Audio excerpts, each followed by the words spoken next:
Bueno, mira, en principio quiero darle las gracias a la Universidad Nacional Experimental del Magisterio por la invitación para esta actividad, que es interesante, ¿no? Sí. Interesante porque de alguna manera tiene que ver con el Congreso, y el Congreso es un lugar de reflexión para el intercambio, ¿verdad? En ese sentido, yo he venido trabajando en algunas investigaciones que me permiten más o menos como organizar la exposición como en 4 o 5 componentes, ¿no? Okay. La primera situación que quisiera plantear es un problema referido a lo que yo llamo la transformación o el cambio del patrón de conocimiento. Existe en este momento en Venezuela una gran complejidad dentro de la educación y que por supuesto entraña la actividad de la escuela y su currículo y sus programas, es decir, la entraña a ella en su proceso, porque el patrón de conocimiento que nosotros tenemos es un patrón eurocéntrico, liberal federal, está vinculado históricamente a unas determinantes incompletas. La independencia no se produce y no fue a media. Por consecuencia, la revolución bolivariana se plantea entonces un gran desafío.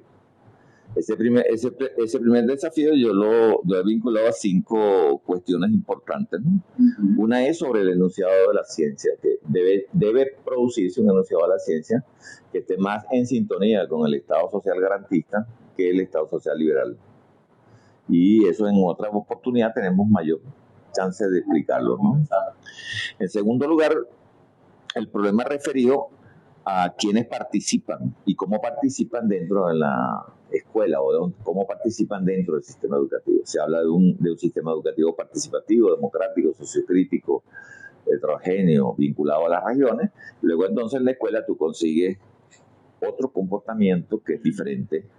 Y por supuesto estas diferencias no solamente son curriculares, programáticas, metodológicas, heurísticas y técnicas, sino que se expresan en la formación de un ciudadano liberal que tiende no a tener afirmación en la identidad respecto del país que tenemos bajo el enfoque emergente de 1999 con un enfoque garantista donde el Estado social de derecho, o sea, el Estado docente, se transformó.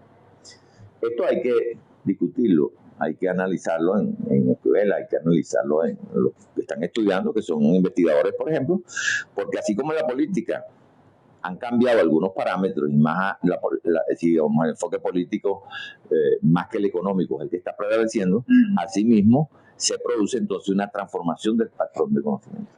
Es decir, si no tenemos un enunciado sobre el patrón de conocimiento, se nos hace difícil. Nosotros hemos ubicado 5 elementos, de los cuales uno de ellos y el más complejo es la visión dual que nos presenta a nosotros la globalización de los países desarrollados, los países no desarrollados, y esta dualidad ha asignado el enfoque liberal de tal manera que la educación es eurocéntrica. Está fundamentalmente aprobada, orientada por la OCDE, o sea, por los países que tienen la orientación tanto en la UNESCO como en los centros de creación y recreación del conocimiento. Entonces, esta es una variable importante. Un investigador tiene necesariamente que tener una posición frente a este enfoque dual, porque pareciera que nosotros necesitamos un enfoque plural, diverso, distinto, heterogéneo, multipolar, que realmente nos exprese lo que nosotros hemos venido formulando desde 1999 al año 24. Entonces, esto es una cosa de actualización progresiva que hay que hacer. Y por supuesto hay que ver cómo la actualización tiene que ver con el sistema capitalista, y si lo colocamos dentro de la modernidad, en lo que ella significa, o si lo colocamos desde la perspectiva de colonial o crítica o sociocrítica del conocimiento, sus perspectivas, la ciencia, la innovación y las tecnologías. Si estas cositas, es difícil que la formación docente entonces se actualice. Es difícil que un formador de docente esté al día con las innovaciones, con las posibilidades y con los campos. Entonces, este es un primer problema a resolver. Si este problema lo tenemos ya anunciado sobre este cambio que tiene que producirse sobre el patrón de conocimiento, que es la idea que sostengo, hay que tener un enfoque sobre la epistemología con la cual se aborda eso. O sea, debe haber una referencia, ¿verdad?, que nos permita construir la subjetividad que estamos creando. Nuestros referentes teóricamente debieran ser Simón Rodríguez, José Martí, Leopoldo Sea, la revolución bolivariana, los pensadores nuestros, una señora que aquí hablan mucho, ¿cómo se llama? La señora San Juan, que forma parte de las experiencias en Venezuela, ¿no? Luis Vigó, es decir, esta gente, ese pensamiento hay que traerlo porque él forma parte del enunciado que hay que hacer desde el punto de vista epistemológico, teórico y metodológico. Sin eso es difícil construir una nueva subjetividad. ¿Para qué? Porque la nueva subjetividad es la que nos va a permitir hacer la crítica al patrón dominante que hemos encontrado.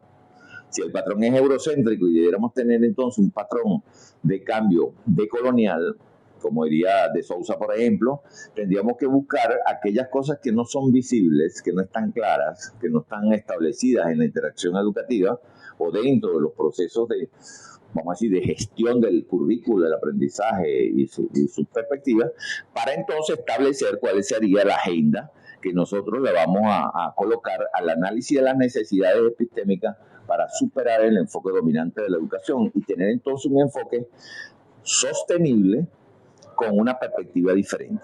Una perspectiva diferente para el equilibrio del sistema educativo, es decir, para que el sistema educativo se pueda integrar.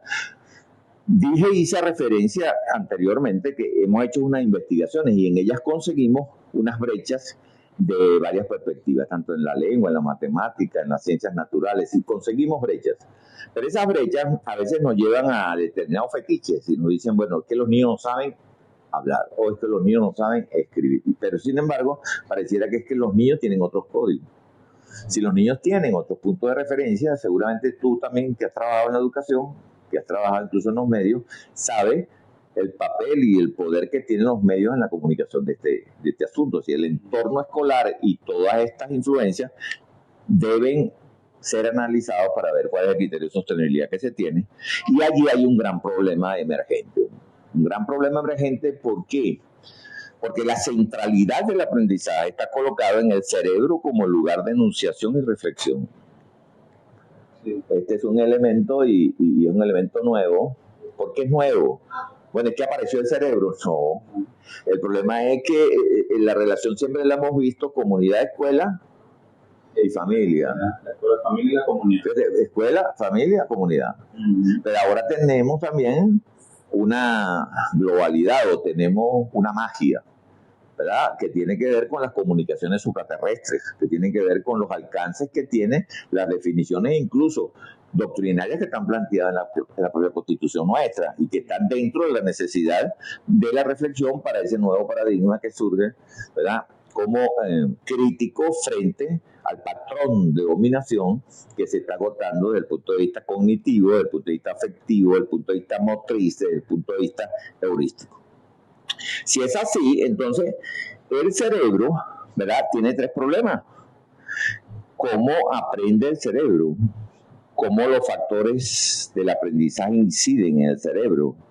Y cómo el educador resignifica la enseñanza y la enseñanza cómo se va a orientar sobre la base estratégica para resolver los problemas interpersonales, multipersonales, pluripersonales, dentro del aula, fuera del aula, en la escuela, en el entorno. Entonces, la inclusión del cerebro como lugar del enunciado de la nueva perspectiva constituye, por lo menos desde 2015 para acá, que es que la ciencia o las investigaciones vienen estudiando este problema, ¿no?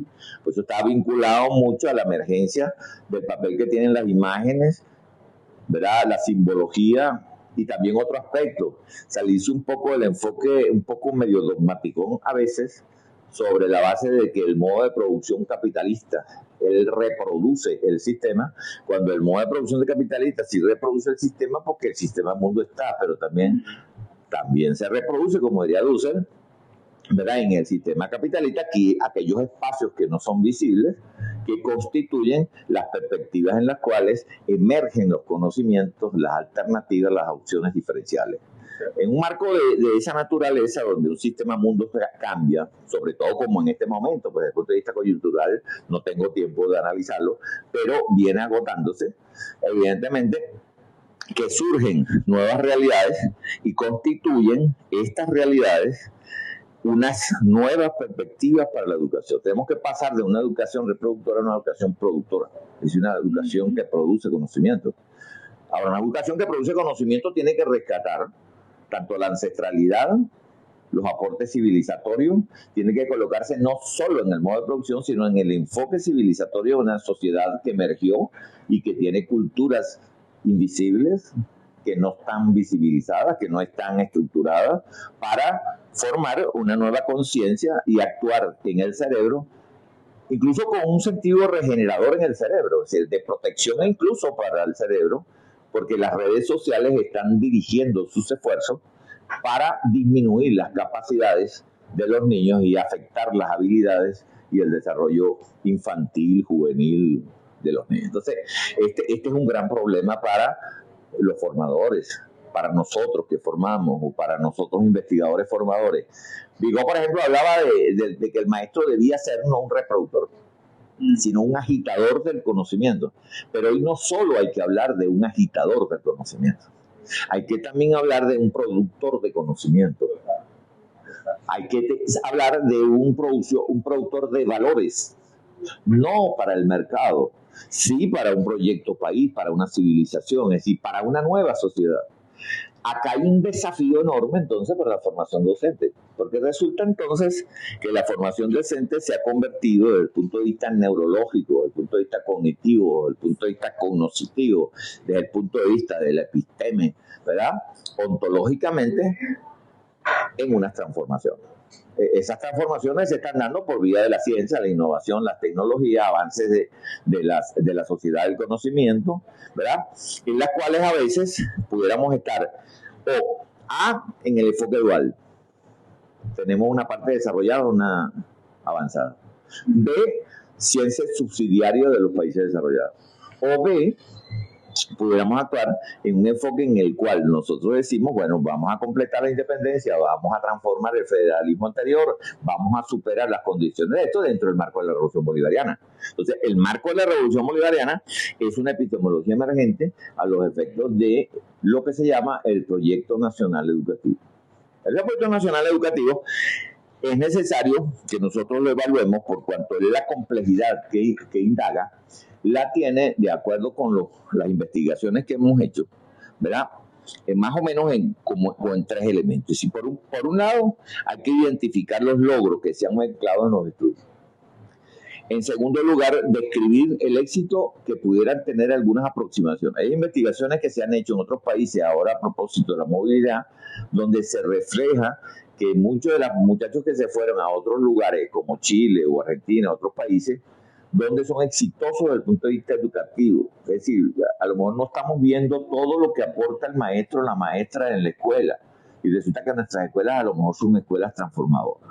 Tengo evidencia entre octubre y mayo de 2024 de los cambios que son posibles en las lenguas matemáticas y sobre todo en los aspectos socioafectivos, porque los muchachos quieren ir a la escuela porque quieren tocarlo. Quieren conocer a sus maestras porque las quieren, ¿no? Pero ellos no dicen que quieren ir a estudiar. Entonces, fíjate, esta brecha que se está planteando es una brecha interesante para analizarla. Tenemos que superarla, ¿verdad? ¿Por qué? Porque además tú le preguntas y entonces él dice, me gustan las matemáticas. Pero ¿por qué sale mal en matemáticas? Ah, bueno, yo no sé. Claro que no sabe. Y tú le preguntas a la maestra que no sabe matemáticas. Y resulta que a lo mejor es que tienen códigos diferentes. Esto es como los niños que saben mucha informática, ¿verdad? ¿No? Y están desaprendiendo la enseñanza gramatical o la enseñanza de las primeras reglas de las matemáticas. Los elementos clásicos, pero no toman en cuenta que hay otros conocimientos, porque hay otros elementos del conocimiento que no están siendo visibilizados en esta... Exactamente, al no visibilizarlo, la escuela, al no verlo, el maestro no es que no es bueno. Fíjate que yo tengo evidencia de que más del 60% de los maestros en más de las 21.000 escuelas del país tienen estudios avanzados. Pero el que tener estudios avanzados no significa que lo estén aplicando, ¿no? Ah, bueno, esto hay que reformularlo, hay que recrearlo, hay que replantearlo en una visión y en una crítica sobre la formación docente. Pues. Esta formación docente que necesitamos nosotros tiene que ser para liberar, tiene que ser para afirmar los logros, tiene que ser constructiva, tiene que ser transformadora, ¿no?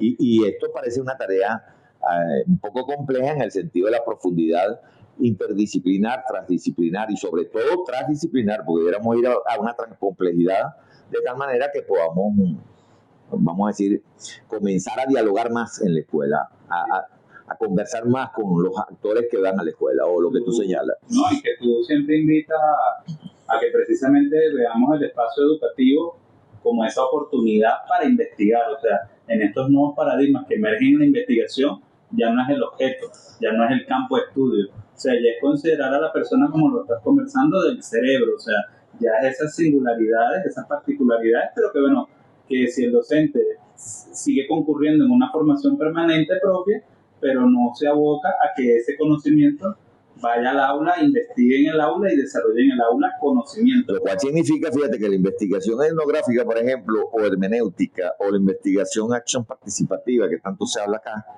¿verdad? Debe situar, debe anclar al cuerpo como parte de la problemática a resolver. Fíjate, el cuerpo es un sujeto activo de la investigación, pero la naturaleza es un sujeto activo ella misma, cuya fuente nodal, tal como tú la planteas, es diversa. Y cuando tú examinas el currículo, examinas los planes, ves que está ausente la parte, por ejemplo, del ambiente, incluso del clima, ¿no? Tanto la naturaleza como el cuerpo, está más el sexo y la participación en él, que es lo que tiene que ver, por ejemplo, con el género y las formas distintas de participación en la escuela. No está organizada la escuela de acuerdo a unos criterios que permitan que tanto el trayecto, que es cartesiano, ¿verdad?, responda a una diferencialidad, como la exigencia que tiene la posibilidad de una gestión curricular o de planificación o de gestión curricular del conocimiento diferencial. Entonces, estas cosas se convierten en nudos críticos cuando resulta que la escuela es un nicho y fuente de conocimiento incalculable y necesario para el desarrollo humano y para la investigación científica. Entonces, estos elementos de los resultados y los logros tenemos que ver cómo se potencian uno y otro, cómo se identifica la reflexión y el camino que se realiza y los resultados que se postulan, porque en fin de cuentas parte de la investigación que se está haciendo actualmente en las universidades, porque de algún modo permite que nosotros nos acerquemos a lo que hemos venido planteando. Es decir, hay la emergencia de un nuevo paradigma del conocimiento que asienta las bases sobre el cerebro como un nuevo sujeto que concurre a la escuela, que la puede transformar y permite idear entonces, ¿verdad? Tenemos incluso un seminario en acción en este momento que va dirigido sobre todo al trabajo de cómo conseguir no solo los indicadores que nos lleven a resignificar la realidad nuestra americana, nuestra venezolana, nuestra escolar, desde la perspectiva del pensamiento nuestro, es decir, no puede ser un pensamiento del siglo XIX, tiene que ser un pensamiento del siglo XXI hacia el 20 y algo, y nosotros entonces en esta crítica, en un enfoque prospectivo, deberíamos hacer una evaluación escolar, ¿verdad?, en contextos de diversidad cultural, en contextos de nuevos actores, de perspectivas decoloniales que son no otra cosa que lo que está invisible detrás de la escuela. Se han hecho 3 o 4 investigaciones en ese sentido en el estado Lara, por ejemplo, donde los muchachos consiguen que hay una discrepancia entre el funcionamiento de la escuela, ¿verdad?, y los alcances que ellos están consiguiendo en el territorio, que involucran, por ejemplo, la interculturalidad se ve como bilingüismo. No se comprende en sus magnitudes reales, ¿verdad? Entonces, esto está ausente, ¿no? 2, el género, por ejemplo, tampoco. La movilidad, tampoco.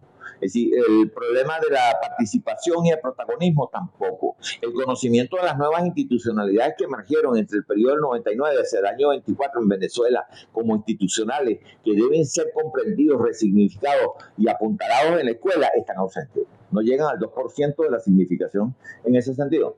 Entonces, el investigador debe entrarle a ese problema. Nosotros estamos hablando un poco que con Rolando García, que debiéramos hacer como cortes longitudinales, por una parte, ¿verdad?, para ver cómo es el comportamiento en la escuela, cómo se está desarrollando eso. Ahí dije el esfuerzo que se está haciendo en una parte de la investigación, ¿verdad?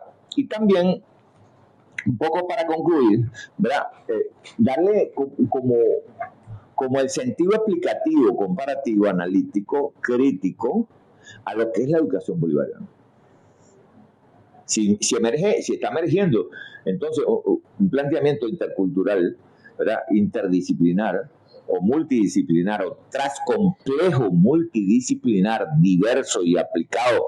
Por ejemplo, nosotros tenemos 240 nichos lingüísticos negroides en una especificidad singular en Venezuela. Tenemos más de 1.400 grupos indígenas que están estructurados en la escuela, pero la escuela está imponiendo la escuela castellana, le está imponiendo la escuela colonial, no está apuntalando la escuela propia. Pero si la propia es, la nuestra debe ser más propia para que sea la escuela nuestra, porque de lo contrario es la escuela aquella. Entonces yo planteo, bueno, cómo también ir en una pedagogía otra, distinta, que nos plantee sobre este problema, porque creo que la centralidad, y con esto concluyo, está colocada tal como inicié la conversa, ¿no? Se trata de que el patrón de conocimiento hay que resignificarlo, hay que replantearlo y hay que colocarlo como perspectiva de la nueva formación docente en Venezuela. Eso es parte de los estudios que hemos hecho en Venezuela, en este ministerio, en esta escuela, en estas universidades, durante estos 3 años de trabajo que hemos estado haciendo investigación. En otra oportunidad tendremos oportunidad, seguramente, perdónenme la cacofonía, ¿verdad?, es decir, de analizar un poco cada uno de estos aspectos. Y si tuviéramos la oportunidad de tener respuestas o críticas o planteamientos o preguntas o cosas así tan buenas como la que tú planteaste, diálogo, claro, es posible que podamos avanzar un poquito más. ¿Qué te parece? Excelente, profesor. Gracias por su participación y bueno, seguimos entonces con nuestro evento.